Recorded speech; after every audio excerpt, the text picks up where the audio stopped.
The Idea of You is a new romantic comedy about a woman, a 40-year-old single mother who begins an unexpected romance with the lead singer of the world's hottest boy band.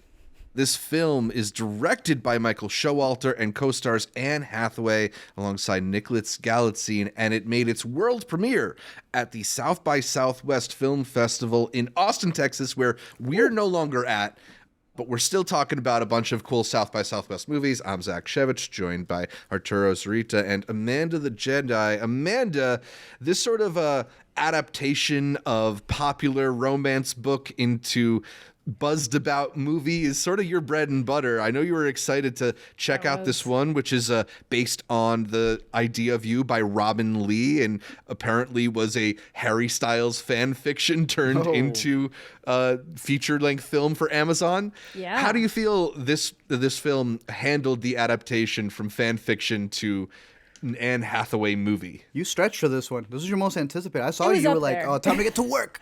It was up there. It wasn't my most, but it was up there. Because I knew if it was bad, it was going to be fun. And if it was good, that's good too. Either way, it's going to be good content. And this one was actually good. Yeah, I kind of expected it to be better than a lot of the other ones because they did get Anne Hathaway. Nick Galitzine is a wild card. He's great. Bottoms. He's in all sorts of really good stuff. The movies, you know? But him? That's my boy, I dude. love him. I love Nick. him. I love him. But like he can be a wild card in terms of the quality of what the movie's going to end up being because he's still so young in his career that like even if the script sucked, if Anne Hathaway was signed on, I could see, I'm going for this. But thankfully it was actually a really strong movie. I'm sure some of the hype is just from the experience we watched it in. People get into it at South by crowds, especially those Paramount screenings, and people there loved this. Yeah, you say people get into it. We've seen a lot of crazy screenings at the Paramount. I don't know if I've ever seen anything quite like what we witnessed for The Idea of You. About I'm like, was this Monkey Man, bro? Yeah, Monkey Man was like a bit like that, but like I knew this might have been crazier, at least I definitely led some like woo-woos, Yeah. Like, I thought there was a base maybe at Monkey Man. But here, it was like Amanda's 500,000 subscribers decked out all around the Paramount. Every scene in this movie, you could feel screams for any goosebumps. Hint of romance. Yeah, there are lines that I didn't hear because like a joke was funny and so many people like were laughing or like going like woo for so long that you just missed the next line. This one guy who chimed in with a "You Go Girl" that got a lot of people laughing, and then he get it, girl. That's what it was. And then he said it a couple more times, and it sort of wasn't as good. I think he said it the third time, but it was drowned out, thankfully. Yeah, the third time was when everyone was all like, "You done, champ," but like it was, people were into it, and it was good, and the actors appreciated it. You could tell, but yeah, for Monkey Man, there's definitely like a lull where there's not a lot of people cheering. This is just like every.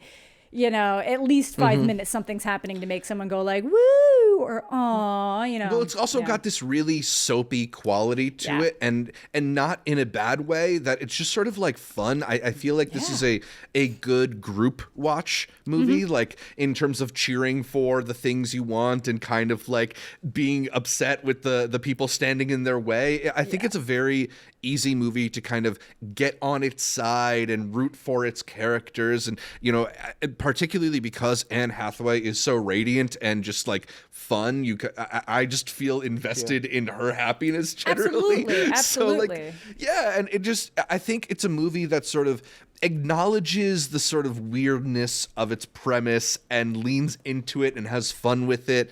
But it's not really ever taking itself very seriously. The drama, when it does arise, is never really that like forced. It kind of feels like natural. It's just a little bit like, again, soapy. But I thought it was a drama, really though, right? Yeah, like I think it was all. I think it was all really believable, and setting this romance against the backdrop of the world of celebrity and tabloids, and especially in the age of the internet, I think did add a layer of like interesting context for what could have otherwise just been like a very schmaltzy romance. Like there's actually a sort of commentary on existing in modern times as a famous person. And I don't know, I thought all that stuff kind of worked for me. Yeah, no, I agree. I talk about a lot of these, and sometimes like the more problematic and shit showy they are, the funner they are to talk about. But this kind of juggles a really interesting place where, yeah, there's issues you could bring up about certain things and like weird dynamics. And then just like, having a daughter and how that plays into it. I do actually think there's some fan fictions written from the daughter's perspective too. And I think those would be really interesting because that's a whole other dynamic. The other twist element of it is that they meet because she's bringing her daughter to this meet and greet. So Coachella, and the daughter's kind of over it, but like, it's just kind of one of those things.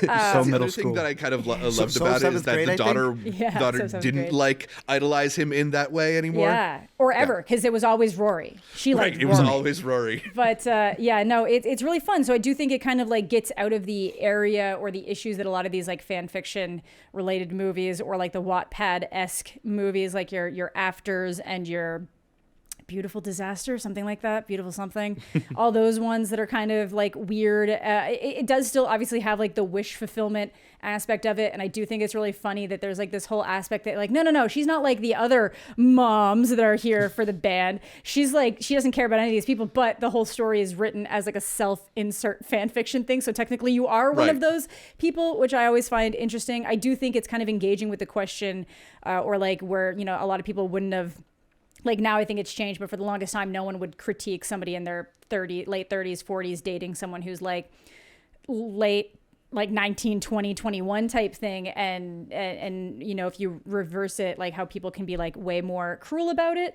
Obviously, I do think we're kind of entering the era where people are like, no, it is really creepy that you're like 45 and trying to date a 19-year-old. That's weird.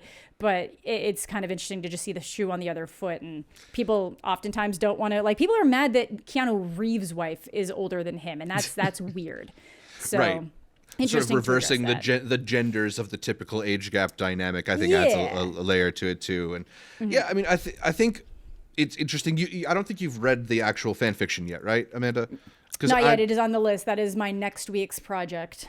I'd be curious to see how much has changed and how much has stayed the same, because this film is co-written and directed by Michael Showalter, who has a pretty illustrious history from his days with like was it Stella and with My Wet Hot American Summer, one of my favorite comedies of all time, but also in film from stuff like The Big Sick or Hello, My Name is Doris. He did some of The Dropout. So he's a really talented director. I wouldn't be surprised if he's adding a lot of the humor that exists in this film, because it's very funny.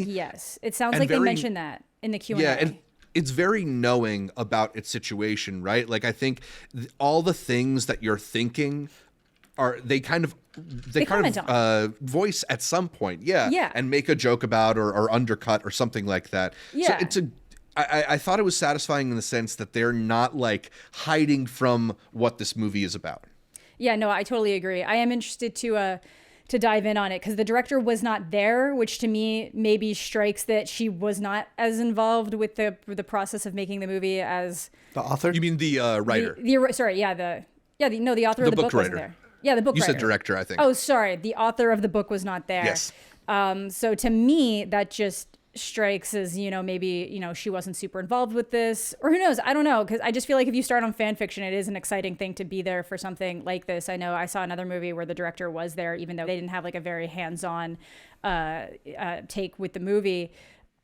But, they were there and really excited for it. Maybe they weren't given the opportunity to be there. They made note of Robin's absence, though. So it just made it feel like, she chose not to be there. But so I am very interested to dive into all that and see how it changes. I know some things don't change at all. Like I'd read the fan fiction that 50 Shades of Grey is based on, and they said, no, it's totally different. No, it's like Bella's Trucks becomes a Volkswagen. Like city names change. It's the same. Yeah. It's identical. So I'd be interested to see how much work went into like the fan fiction going into the book, going into the movie, because all the fan fiction is still available online. So, yeah. Art. How surprising did you find the idea of you? It was really delightful. I thought it was just going to be like the cliche movie that they had at the end of the fest. It's already picked up by a studio. It's a pretty fleshed out world.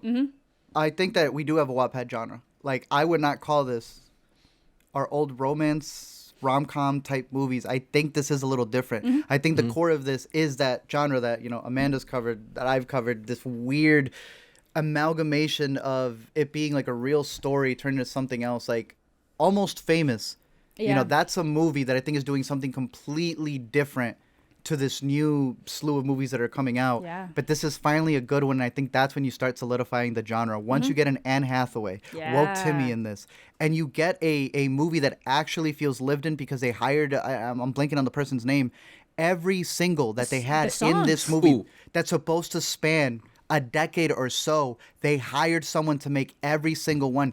They're literally supposed to make like, I don't know, what, a dozen top 40 hits? Yeah. Just for one movie. And they slap. They kind of work. They were good. feel very reminiscent of what the One Direction score or song would have been That's at the time. thing, right? Like even if not every single one is going to be as much of an earworm as like all the One Direction catalog, they all are credible, right? Yeah. And I think where a lot of movies like this fall apart is if you see the concert footage and you realize, oh, they shot that on a soundstage, right? But when they're at Coachella, it feels like Coachella. And when they're doing a stadium tour, it feels like they're doing a stadium tour. You have 2 full-length song performances with the boy band on stage, and it feels like you're at a concert. So just that layer of credibility, I think, makes the world feel that much more, as you mentioned, lived in and authentic.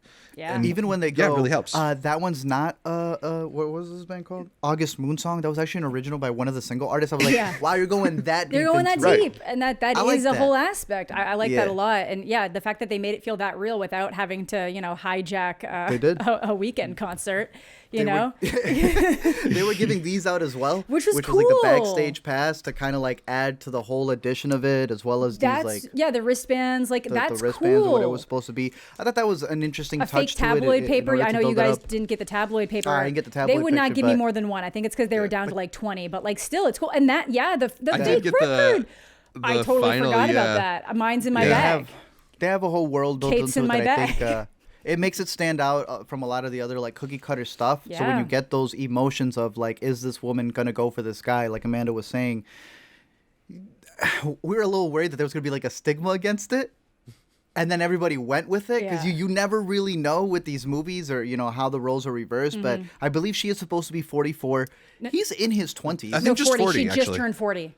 Oh, she just turned 40, her birthday hits, and then all the guys, everybody's trying to set her up with other guys that are recently divorced or 40. And it's like, to be fair, maybe they were a little bit mean to the guys that are recently divorced and why she has no viable options in her age group. For Anne Hathaway, of all Anne people, Hathaway, also, yeah. Nick's supposed to be how old, considering that this is They like said he was 24. a decade? Yeah. I don't think turned that 24, that's. I think. Yeah, it's a little bit of a difference. I think 40 to 24 when the guy's a pop star and all these different things. Yeah. Well, that's the other aspect of it too. It's because he, in a way, has lived a lot of life, so he's disillusioned She works as an art dealer, and the move that he has, nobody could do that move. No, and I also appreciate that they address that from her standpoint, being like, I get what you're doing here, but it's actually offensive because these are serious artists who take their art seriously. Right. I like his that. response too. I like his response too, but like still, He's so smooth. He knows what he's doing, but I like that they didn't just make it be like, oh my was a God, good you want to back and buy forth. everything? It's like, actually, like, no, I take this seriously. These are actual artists. I don't want this stuff just to get locked in a fucking locker and not appreciated, even if people get paid, And I like the relationship. We talked about Sydney Sweeney and what's his name? The boy, Glenn Powell. Glenn Powell. That was a massive hit as well. And they're hot, but I didn't feel them attracted to each other. Like these two, when they would like kiss and then go the other way, like, no, we must not. Like, this felt like that novel that you pass by at the airport that the women are buying. It felt like that. Like you were in the midst of those books. I think they got it down right. I didn't think what's his name from My Name Is Doris had it in him. No. I know he's done it for some other things. No, it's definitely the sexiest movie that he's ever directed. Yes. Dude, he was on his South by, what's his name? He did the Hitman. He was, Richard Linklater, Linklater. Richard Linklater was on something too with Hitman. Yeah. He had that going on here. They had really good talent in front of the camera who just caused it to be steamy. I was one of the ones cheering with the people at the Paramount. How could you not be? It's pretty good. How could you not be? It's pretty good. It's been a while since we've gotten movies where both are attractive, but that they actually have chemistry with each other. And they talked about the chemistry read, and that was all up to that moment when they were going to meet up with each other. And it's like, y'all clicked. Y'all got it down. Yeah, I'm glad they did. I know that chemistry reads are pretty common for stuff like this, but I know a lot of the times it all depended on it. Yeah, it does. I know sometimes maybe there's other factors that might win out. You might have two people that do have more chemistry, but like, okay, well, this person's kid, so we're going to give them the nod. In this area, this just felt like they happened to find the two best people, and luckily it's Anne Hathaway, who is entering like a new stage in her career potentially, but while still really maintaining that like, you're hot, you're cool, you can be the leading Ocean's lady. 8, Exactly. Eileen. She's doing a lot more serious stuff. But then she can still tap back to these like easy crowd pleasers and be the main romantic interest that a lot of people sadly start losing sometimes by the time they're like 35, which is fucked. I think she saw Sandra Bullock do that other South by movie a couple years ago. She goes, "Let me get on it, bro." Exactly. Sandra hasn't lost it. Sandra's great. Yeah, so people Sandra's just don't great. lose, and they're great. Well, so is and Anne. So is Anne. I love Anne Hathaway. And then they luck out getting Nick Galitzine, who is on this like meteoric ascension, and we're talking that he is convincing. Like, who cares what his actual sexuality is? It's very weird when people care about that, but like he is convincing in any kind of role you give him. He was convincing as a gay red, prince. white, and royal blue. Yeah. He is convincing as like a boy band heartthrob. He's convincing as hell in something like Bottoms. Like the dude has talent, and it's really cool that he's been able Even the to Craft. Kind of like, that movie sucks, but he's good in the Craft. That's what I mean. He's really good. So it's cool that they got him, and he's kind of on this rise of both these. Right. You know, I'm sure some of it he was already on the Amazon track with Red, White, and Royal Blue. But he's still doing the indie stuff. He's gonna get the bigger roles. This was just lightning in a bottle type movie. There's also something to being opposite Anne Hathaway that feels like it almost elevates him to a new stature, right? It's like a rapper being on a feature, right? Exactly. Yeah. You can hang, and he really does hang. Their chemistry is really what sells the movie. Like they are kind of like, I think they can be put in that like all-time romantic couples kind of like movie canon. It's just really refreshing in a lot of ways to get a movie like this that gets that kind of sensual stuff right. You know, it is a little weird for me personally, like just having seen Anne Hathaway grow up, seeing her into like the mom role, particularly to a fully grown daughter. I don't know if it helped that Ella Rubin is like 22 playing 16. Yeah, but you know, but like the thing is, that Anne Hathaway is just always meets the role where it needs to be. Yes, and absolutely. I think you really like get a good picture of this woman who's conflicted about her state, but just sort of gives into pleasure or whatever. And I think it just ends up being really satisfying, a really good time. It reminded me, I hadn't thought of it, and then I watched it on my in-flight back home from South by. There's a lot of similarities between this and Notting Hill that are kind of cool. I don't know if they're, I wouldn't say that it's like lifting, but like there's the element of them meeting in the not famous person's shop and a relationship between a celebrity and a normal person. There's the tabloid headline kind of throwing a wrench in their relationship, and a whole bunch of like echoes that kind of put this sort of in conversation with, I think, some of the great romantic comedies.